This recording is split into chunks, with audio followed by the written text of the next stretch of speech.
حضور علیہ السلام پر تقریباً کم و بیش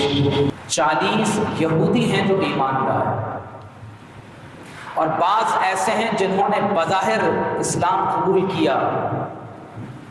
لیکن اپنے دل میں نفاق کو قائم رکھا، اور ان میں بعض لوگ ایسے بھی تھے جو اسلام قبول کرنے والوں پر افتراء اور جھوٹ باندھتے اور ان کی توہین کرتے۔ جب یہود کے چند سرکردہ افراد نے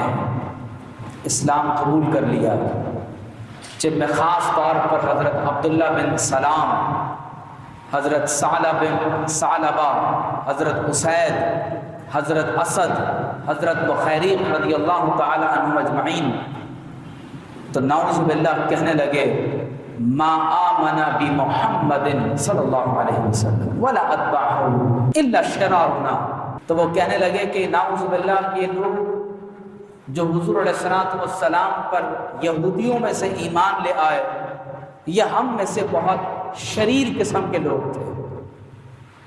وَلَوْ كَانُوا مِنْ أَخْيَارِنَا مَا تَرَكُوا دِينَ آبَائِهِمْ، اور اگر یہ شرفاء ہوتے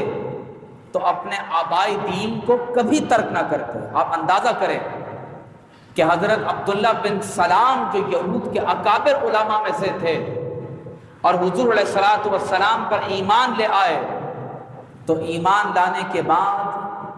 یہود کہتے ہیں کہ یہ تو شریر ہیں اور ہم میں سے شرفاء میں سے نہیں تھے۔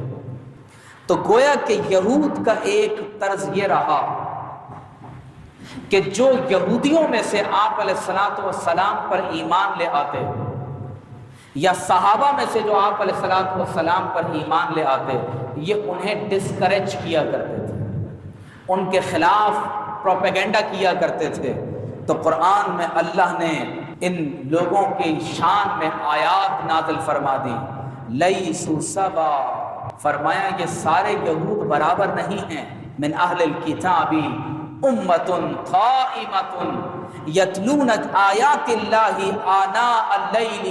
وہم یسجدون۔ فرمایا یہ سارے یہودی برابر نہیں ہیں، ان میں ایسے بھی ہیں جو اہل کتاب میں سے ہیں اور وہ پورا دن اور رات اللہ تعالیٰ کی بارگاہ میں کبھی حالت سجدہ میں اور کبھی اللہ تبارک و تعالیٰ کی کتاب کی تلاوت میں اپنے وقت کو صرف کرتے ہیں۔ فرمایا یؤمنون باللہ والیوم الآخر، وہ ایمان لاتے ہیں اللہ پر اور آخرت پر، وَيَأْمُرُونَ بِالْمَعْرُوفِ وَيَنْهَوْنَ عَنِ الْمُنْكَرِ، نیکی کی دعوت دیتے ہیں اور برائی سے منع کرتے ہیں، وَيُسَارِعُونَ فِي الْخَيْرَاتِ، اور نیکی کے کاموں میں آگے بڑھتے ہیں، وَأُولَئِكَ مِنَ الصَّالِحِينَ، فرمائے یہی لوگ ہیں جو صالحین میں سے ہیں۔ تو اس کا مطلب یہ ہوا کہ یہود کا ایک کام حضور علیہ السلام کے عہد مبارک سے یہ رہا کہ جو یہود ایمان لے آتے، اگرچہ وہ ان میں ریلیجیس ایلیٹ میں سے ہوا کرتے تھے، لیکن ایمان لانے والوں کو ڈسکریج کیا کرتے تھے، ان کے خلاف پروپیگنڈا کیا کرتے تھے۔